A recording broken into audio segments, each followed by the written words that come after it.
which is actually, I'm already off script. Good evening and welcome. Thanks for coming. My name is Nick Twemlow, and I'm an editor at Canarium Books, the publisher of Michael Morse's Void and Compensation and Emily Wilson's The Great Medieval Yellows. I want to thank everyone at Mission Creek for featuring this reading as a part of the festival. I hope you'll check the schedule and find your way to a few of the incredible readers they've lined up, including Jeff Chang tomorrow night, which is a not miss, and Eulabis on Saturday right here at noon. Not midnight, noon.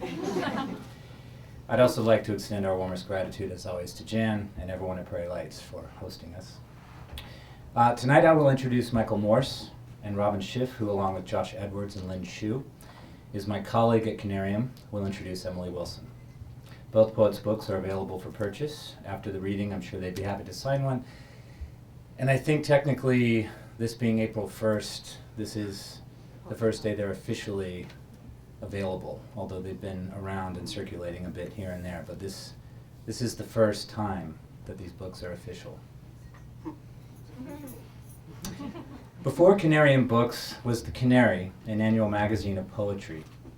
I was an editor for The Canary, as was Robin, and I remembered the thrill one day of sorting through our slush pile of submissions and finding poems by a poet named Michael Morse.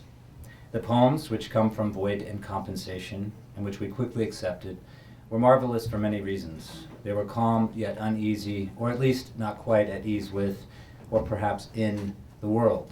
In Void and Compensation Assisted Living, Morse begins, more has been said about how relationships don't work than about how they do. How do you do? I walk away with you in my head, walkway and tow-away dovetail in your skirts, and farther in my head are need-not feelings. These need-not feelings haunt the wandering speaker of these poems as they haunt the poem's readers. I was struck by the poem's insistence and deliberate pacing, by the metrical ghosts haunting so many lines, and for years after, I would take great pleasure in coming upon poems from Void and Compensation in various magazines. I'm ecstatic to have had the chance to work with Michael on getting this wonderful book into the world. Will you envy the calm invoice of prior selves? Morse asks in that poem, a line I've carried with me for years. Void and Compensation is perhaps a book-length invoice of not just Morse's prior selves, but of poetry's. Michael is the recipient of fellowships from the Fine Arts Work Center in Provincetown, the MacDowell Colony, and Yaddo. He has published poems in various journals, including A Public Space, the American Poetry Review, Jubilat, and Tin House, and the Best American Poetry 2012, and he joins us from Brooklyn. Please welcome Michael Morse.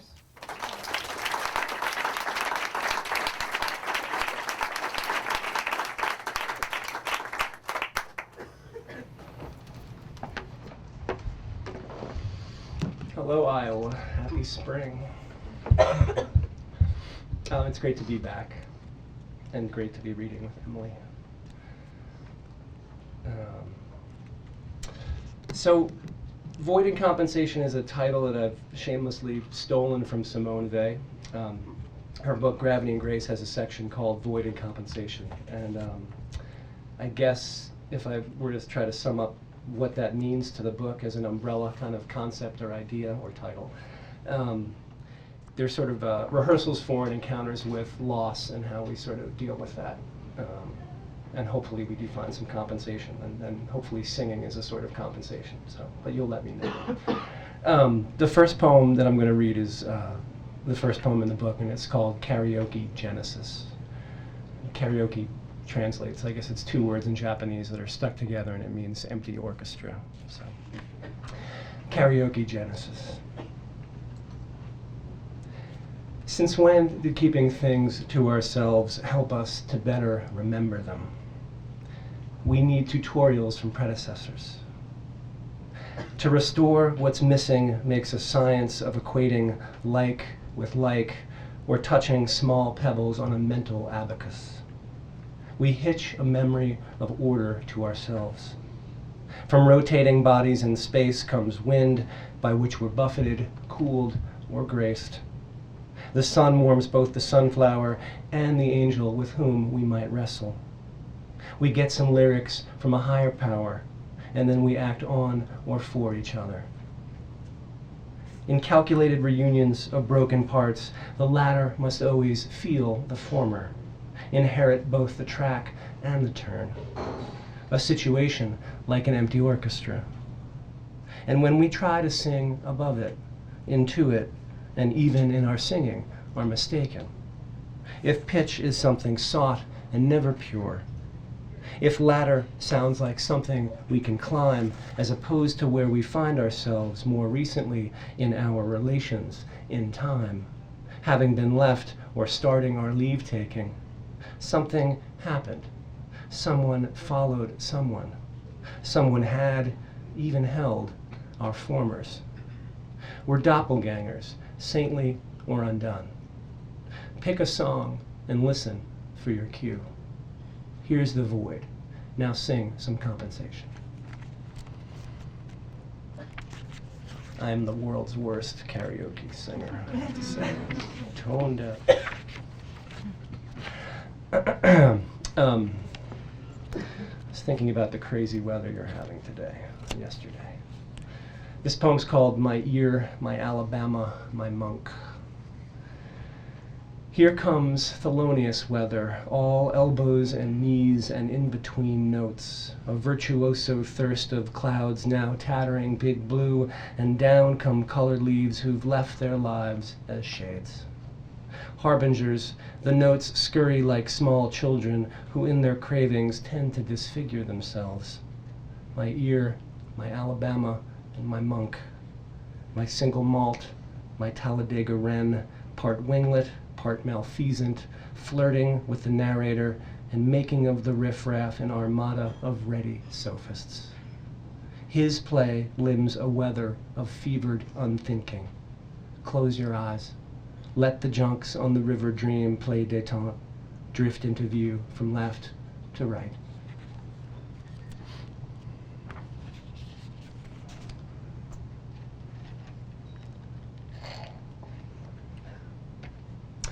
So,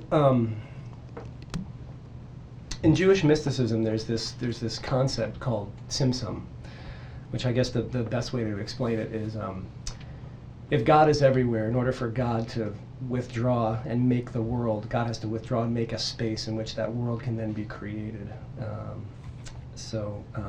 That becomes sort of a figure in this poem for mothering, and what it means to be a mother. To be both present and to have to take a leave-taking. It also involves, in real life, I tried to interview my mom when she was dying, and tried to tape that interview, and it went very well. And then at the end, she had enough, and you'll hear a line that comes from that situation. But this is called tzimtzum. Years go by without your mother's voice, without her on the other end of a voice. Perpetual Yom Kippur. You don't practice, you fast. You've got a bone chip in your pocket and a song to pick. She was young and beautiful, with her satchel of wishes and clothes. She preferred cocktails over weeping, wisteria for the lock, stock, and barrel, thin graphite for a Bildungsroman, and then a child. Any kind mothering's a tzimtzum. A contraction of self, a withdrawal that allows for making, a falling back into nothing you can name. Put a June bug in a cup and call it Petrarch. Make of yourself a mother you've read about in guidebooks, a McKinley, a Denali. But what if the child's too early? What if it might die? How could she not withdraw herself again and wait for you to be a harbinger of yourself, hold you only when it was clear that you would stay? Spring sprung. Your thoughts drift today from penance to the barbecue and back again. When the rain hits the Weber kettle, it tolls. Despite a freezer full of wild salmon, sometimes for her you'll fast and watch yourself not eat.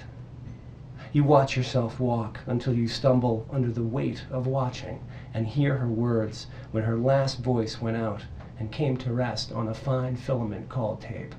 Okay, turn that off.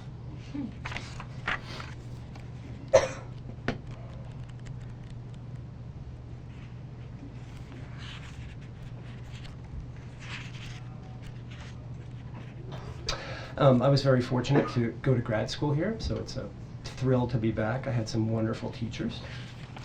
And one of whom was a guest when I was here named Larry Levis. And this is an elegy for Larry. It's called On Reading. It's in 2 parts. On Reading. 1.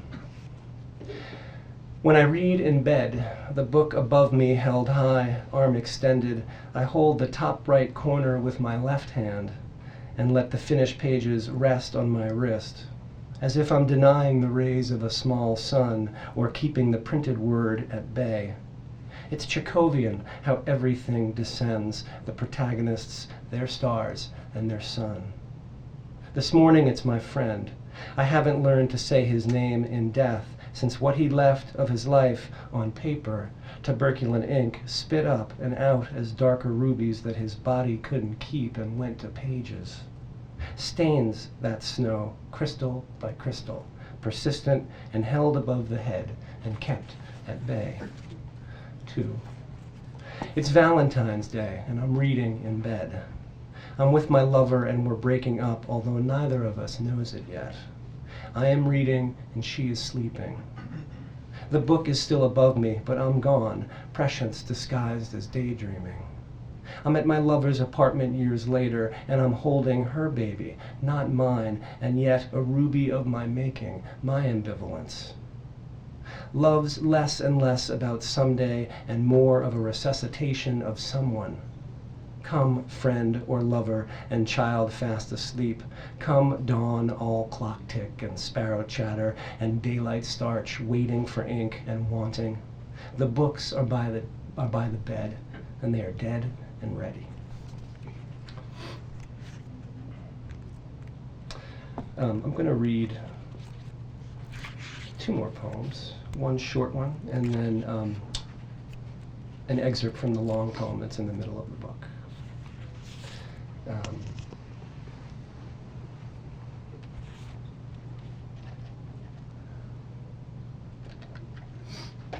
This is sort of my homage to Gerard Manley Hopkins.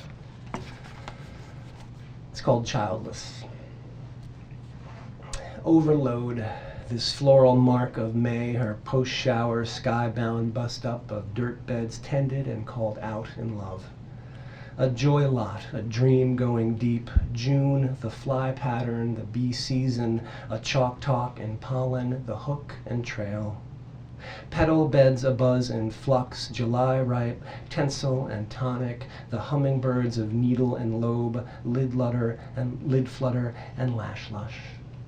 And August's deep seat, catbird mew and tangled underbrush, the wayward come-ons, the cicadas dropping hints. I hear their choral rush of rattle-tails, shed skin and dense sweat. The laying down and loosing of old selves like trousers, hip and buck, the mind lily-bent and lamb-eared for real. Damned by scent, I've left half my heart attached to my prick, my sting. What a stink I've made of love and leaving. A law followed, a script shade, fallow, ghost-written, fanciless. Our hearts, our choices, our chill, our childing, our elevation out of ranks, short-lived.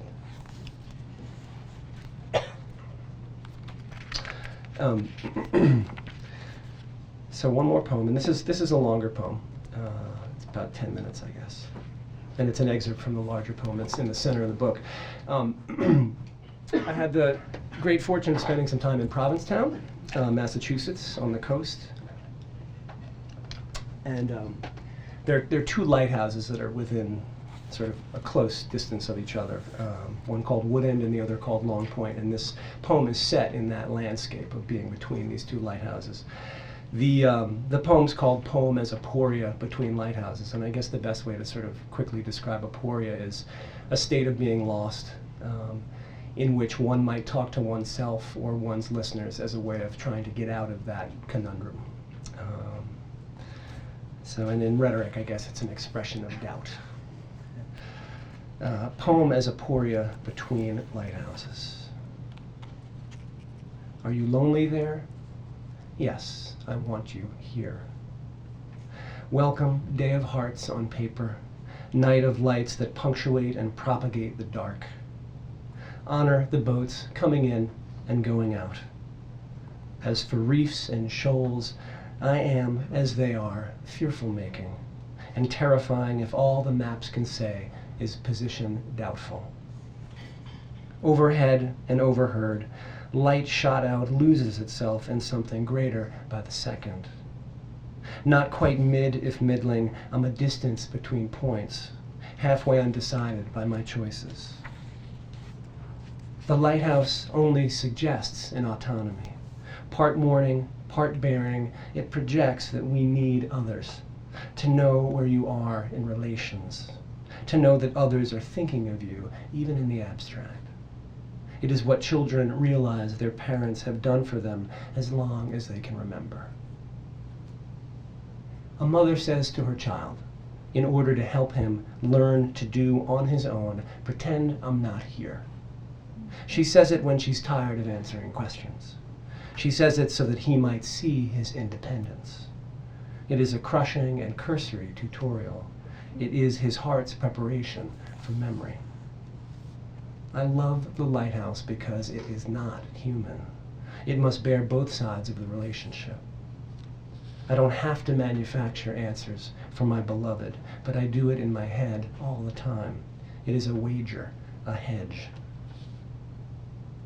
I've grown up thinking that knowing means trouble.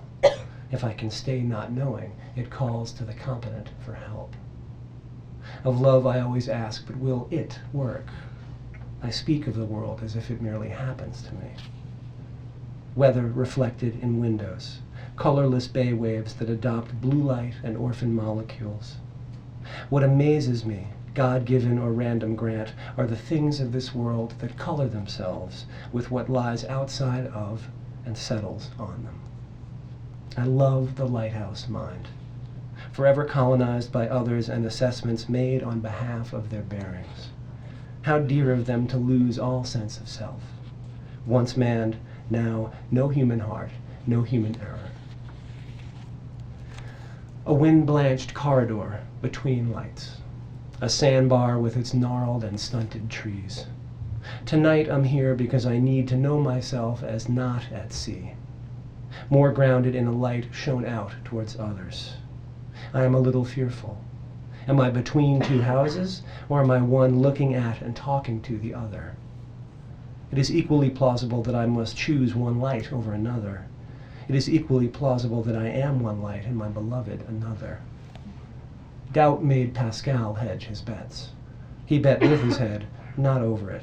He made of worry some expressions. I will begin by admitting I'm lost, which means I've been here before as someone else. Mino asks, how will you find what remains unknown to you? I will ask questions. I will pursue knowing that the darkness is what we bridge despite ourselves. It is what we're made for, so to speak, to articulate. Tonight, between the houses, I've brought a child in my head, not yet articulated.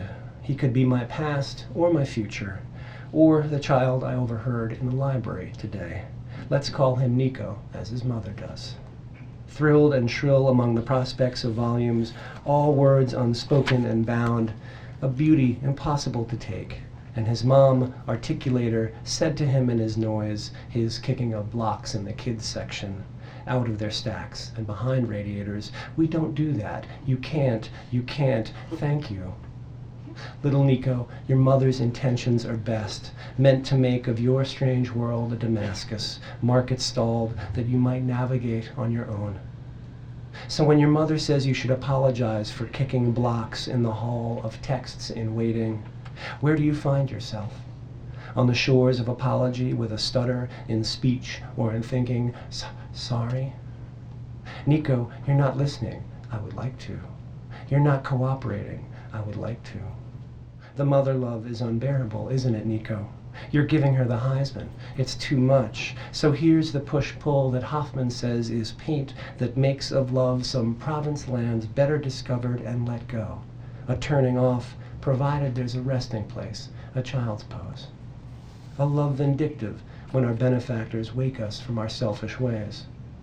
If love calls the eye to attention, we turn our cheek from the beloved, her eyes too much to bear. It is a distance warranted by knowing only that they are not fully gone. Nico, ours is a space with privileges that can and will be taken away from us. Your sibilant mother wishes to help you figure time. She talks about how the hands of the clock move. She will ask, tucking you in later, about your morning, your afternoon, and your evening. It's what these houses do for us, Nico. They read us nightly, even when we're gone. A fourth order Fresnel lens, manufactured by the brothers Chase. Would Plato call them pessimists or poets? And would he see the houses as ideal forms? I love the history of their close attention. Hopes from a promontory born of pessimism that yields in warding a better-than-dead reckoning sense of where the sea-weary sit, how they might dream of home and their beds that can rock and lie still in motion from the rise and fall of ribs, not waves. Nico, I'm trying to pretend you're here so that we might save each other. The way these solitary houses do, distant but diligent in their need of others. Shh, said your mother. People are thinking. Their voices are in their heads and behind the covers of books. Someone had a hammer and a saw. Someone saw through the forest for the trees and where their absence might lead us. They built a church, and it became a library. Some foreign mariners called themselves saints of arrivals and departures, imagined and articulated both a future grace, then walked quietly behind their will and a plan to unfold where once was nothing. We call them parents. For the next few years, Nico, it is your job to play, to pretend you're not here. Simone says uproot yourself and see a landscape as if you're not there. This could be a coast for Aeneas and his bone-weary men. Mercury, a kind of lighthouse, making Carthage open up and its arms for those who'd hurt, who'd love, and who'd leave. Love is pitch and tar and twine for your boats, of consolation and compensation. Try not to fill the emptiness in yourself by creating one in someone else, someone foreign, some beloved. One day you'll leave and they'll live in your absence. In your future present tense, be a little less gone.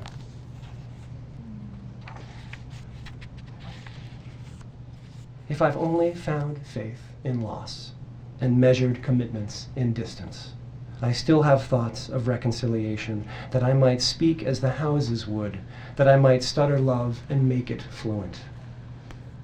What would I tell an older Nico who wants to man the houses, a superintendent of lights? To keep the wicks trimmed, the chandeliers dusted, the clean glass chimneys fitted free from smoky points. For fresh air, keep the leeward vents open, and for memory, keep a journal of ships passing. I would tell the younger man that it's okay to be a little blue. It means he's filled with scattered light. What hasn't finished its trip disperses or gets lost, perhaps separated from us, down here between these two lighthouses. Like Patineer's St. Jerome, from a distance, his blues in the very backs of his horizons, and also in his heart, worn on his sleeve, as if he were draped in his own distance. Hello, Jerome. Thank you, Nico. But now I need to say this to myself and my beloved. I'm sorry that I keep you at bay. For the monotony of what if beamed out as a broadside for living, you and me, even if you and I are impossible, mere lights that reach out from our anchorage. I'm still here, my feet between these houses. It must mean that I accept that hallowed ground might very well rise up and wreck me. Are you lonely there? Yes, I want you here. Thanks a lot.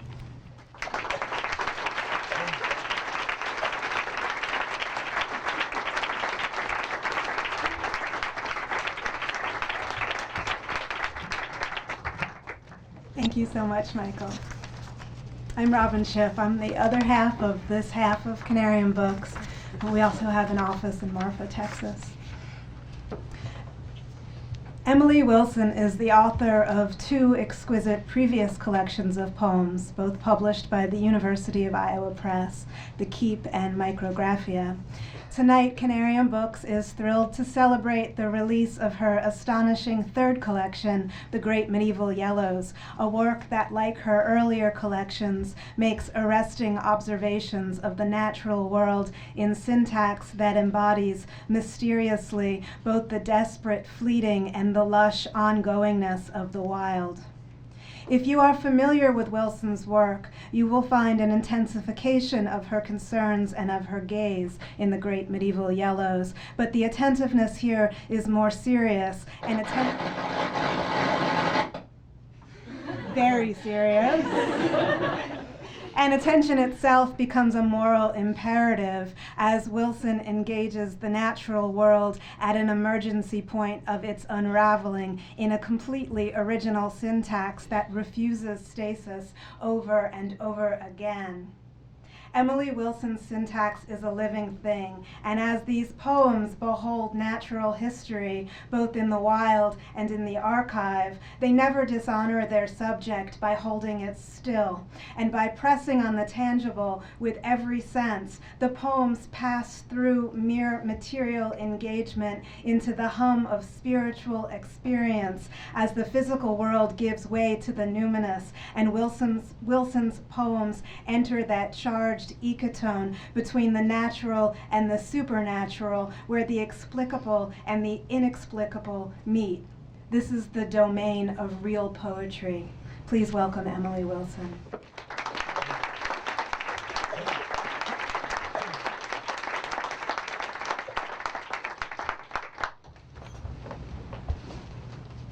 Thank you. Thank you so much, Robin. It's so wonderful to be at Prairie Lights once more. I know I always have audio problems. I'll try to project. Jan, thank you so much for having me again. This is always the most satisfying reading. It's great to be in a room with so much support. I can't express my gratitude to Nick and Robin, too, for bringing me into the world of Canarium. It's just like a wonderful gift, so thank you so much. Is this okay? Am I getting through? Okay. I'd like to start with an older piece.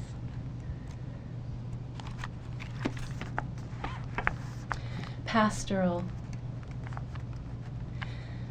The mordants in their noise, the night transports, a means of coming to, the switchyard of the tongue.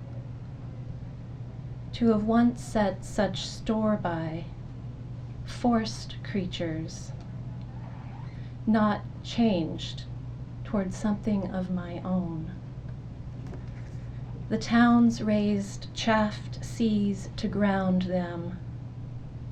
In that freeze before storm, you went on. Effigy loomed out of cornfield. Future inside its trust forms.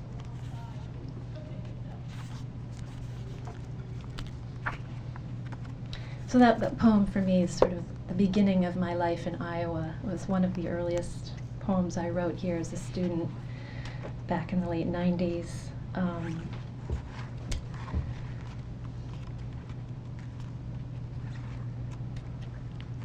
And I'll move ahead a little bit now because I'm hopelessly ruled by the weather. I have to read a spring poem, as cliched as that may be.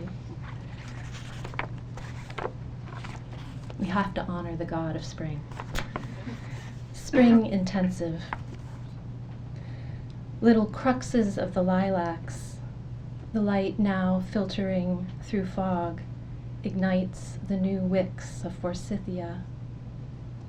The device innovates inside itself, through a garden, through a fog, expending its shadings and breakages in the reflexes of being, the yellow stab work.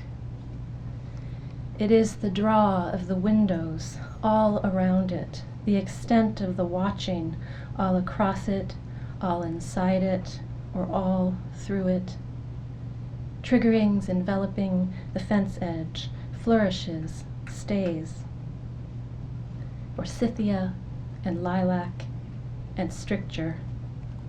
The manner in which it fills in. Wickedness. Tint.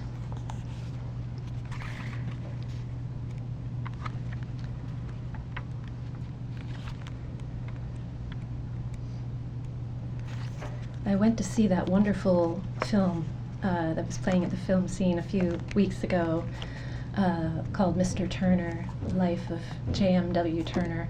And I loved it so much I had to see it twice. And I could see it again.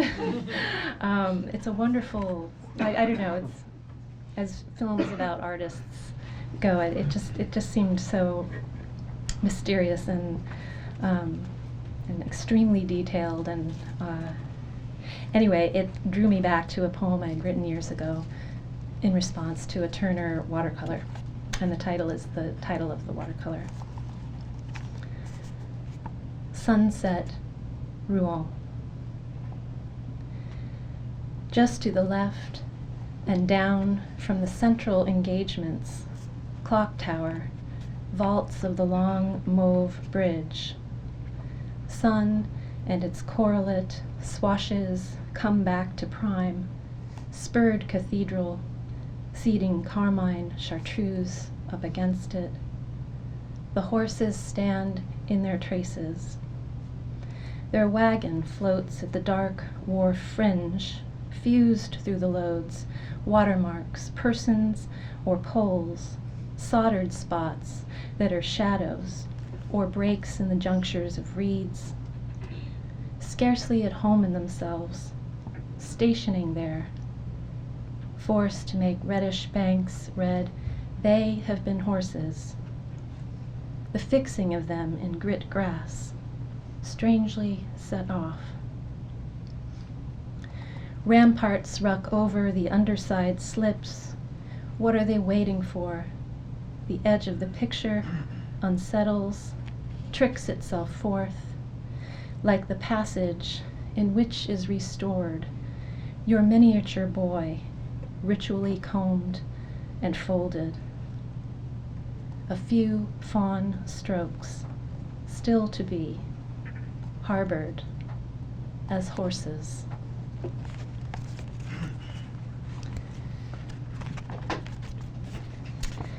And so I would say my fascination with the painter's art has continued into this next book. The title comes from a wonderful book I discovered in a used bookstore called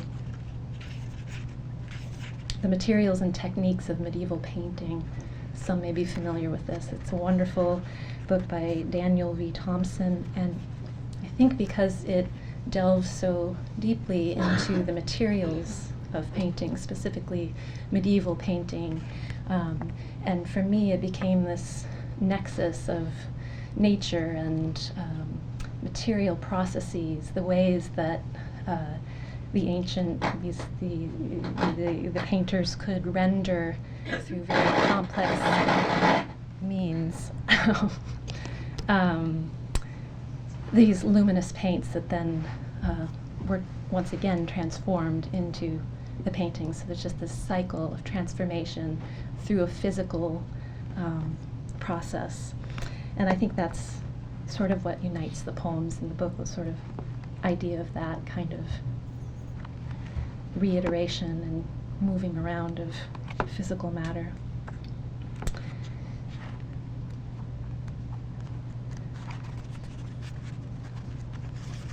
I guess I'll skip around a little. Monologue. It seemed the thing was juster, with its angles driven keener, giving depth and variation to incising swallows black along the trap lines, slubs in kinds of silk bent to the spine, rounded, debossed. So I made the shadows. There was room to mine the dry, distracted areas of sweet, astride the stark, waiting to split the seasoned cortex over ridging the packed flesh, the roughed flesh marled the bowl. It was not flesh that glowed off somewhat else, but a dark mass before the 19th century, though I fell upon the work encumbered, as I was in verging snow, in a way of seeing through the stranded vaults offwards from the oak, the double-banded, tucked, and sheening thing, world, with all its stencil-webbed matters passing there.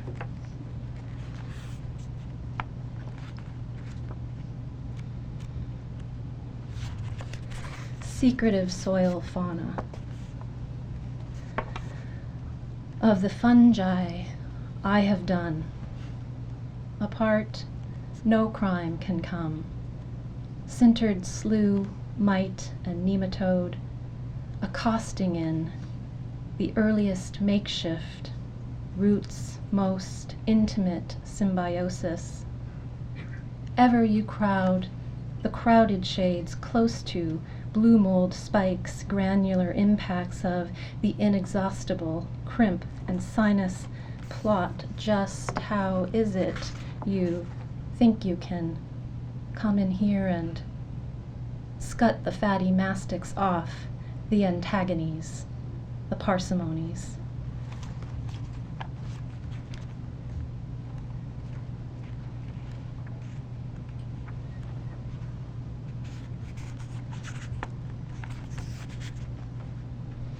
Mappa Mundi. Starlings burn their circuits in 3 or 4 distinct departures from the trunk that was, straight driven up against what was conjunct. Spars, semaphores, where the feet were, once implanted, determined the hand's slotted scope. The head's vast vesseling in on itself, marveled out in asymmetrical renderings of the bones, vesicles, rivers, ballast grounds, dumps. Disc on which millipedes skew and dinge, protracted enterprise. You have your pileated seed crown hashed wholly under the trackless wind. How can you work with what is given you?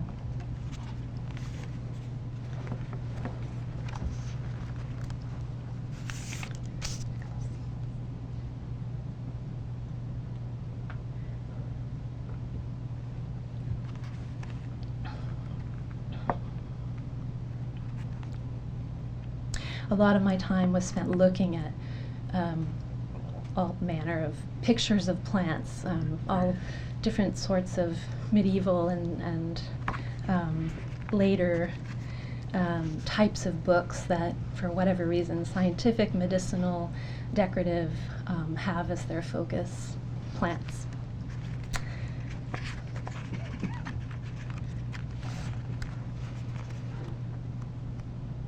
Strobilus. In ancient forms, the forms are free to intersect in pointed parts, so roadside parts are charms, prisms. To handle them is pull the shafts apart, then finger pink the segment ends back over the spurred tips, pinch the sockets, in a sense undoing what just temporarily did dismantle them. Anyway, plants should look like parts pursued in books, not to provoke. From the flickering article, needle-like scores of thatching frond extruders, but fine-tooled microplasts bearing true, immortal, fungus-foxed resemblances of what becomes the part I thought would become more, to attract the receptors to organ pleat motif, mastery tracked in rich, grisaling, baffled, basic formfuls of genuine means to scuff the skin, make it weep, feed the quaking spiral through. be fruitful, be crenulated with want.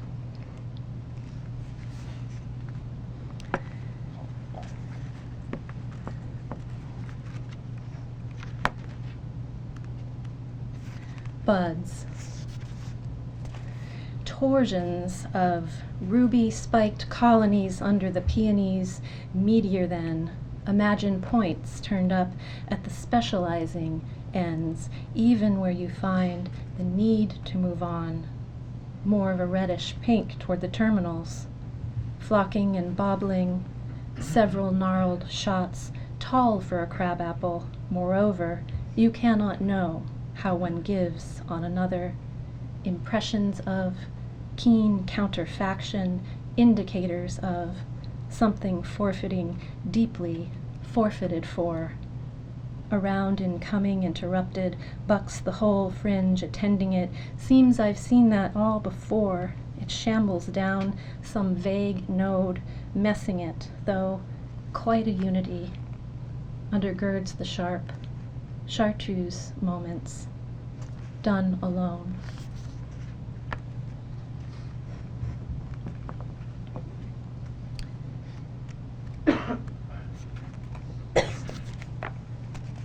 Insular. Spending off into the blue groins, rocks, scouring seaward of the dinted wild rose hips and the timely winter berries there.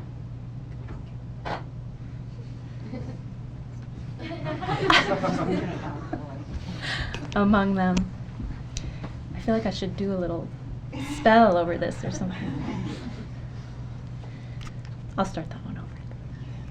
Spending off into the blue groins, rocks, scouring seaward of the dinted wild rose hips and the timely winter berries there among them.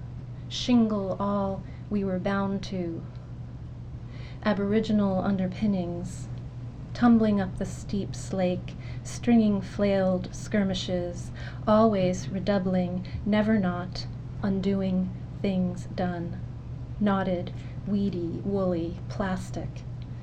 Into the turns, the volvel pins the interchambered, ambered organs on, the intake furls. At rest, in prime outgoing, you would have to make yourself stop.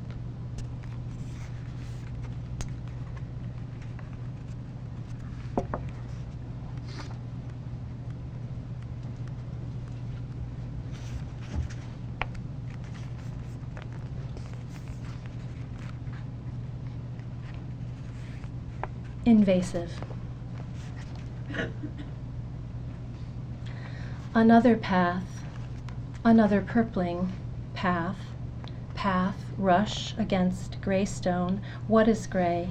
Purpling, reddish fuzzed, barrowed off some poor ditch opening.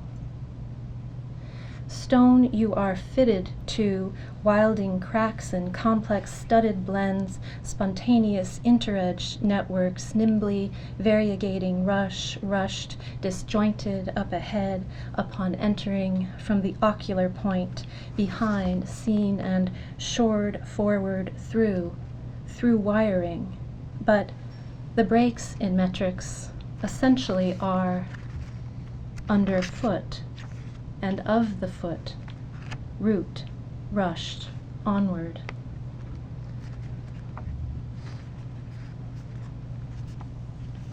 Let's read a few more.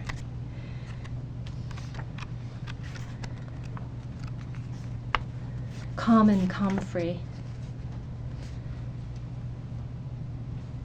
What you have of the head, a fanned candelabrum.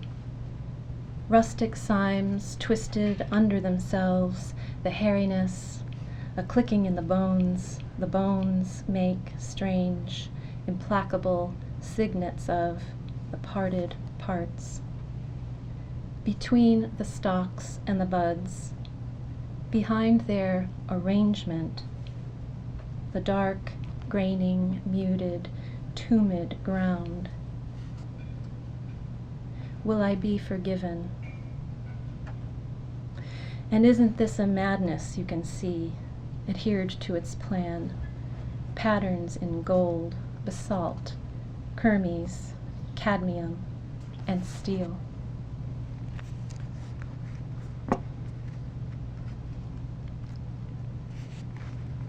I'll read the title poem.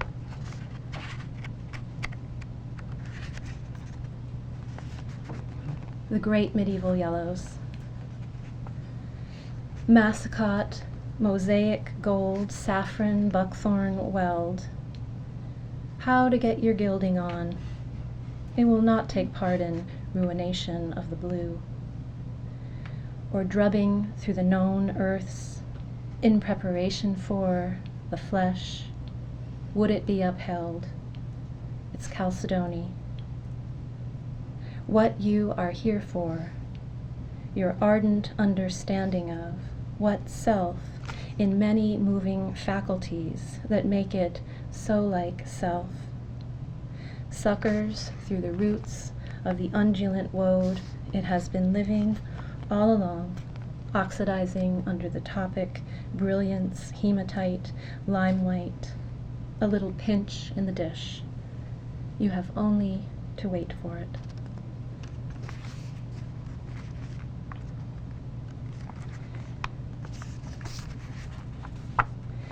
And I'll end with the final poem in the collection called Dura Mater. And some of you familiar with your neuroanatomy will remember that Dura Mater is that tough membrane, this sort of first line of fire underneath the skull, the tough mother, Dura Mater.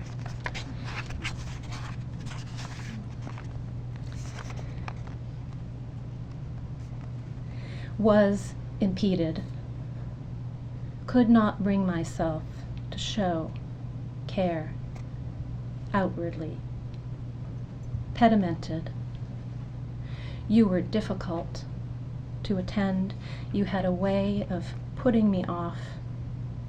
I would be put off to the small ends, even when I knew you needed. Are there worlds within, dusk sublunars within the volute matters, that I should comfort you still? In other words, if, in some other amplitude, I could present to you a salver holding tools of my own making, if I could make them from the thorns and common cleavages along the vivid, castellated forms of stone dissolving refuse, and the firs dispensed, stunting through the firs within, cold incursions, pin-pricked stoma, so, immense, strobed parietals, hold the wind. Thank you so much.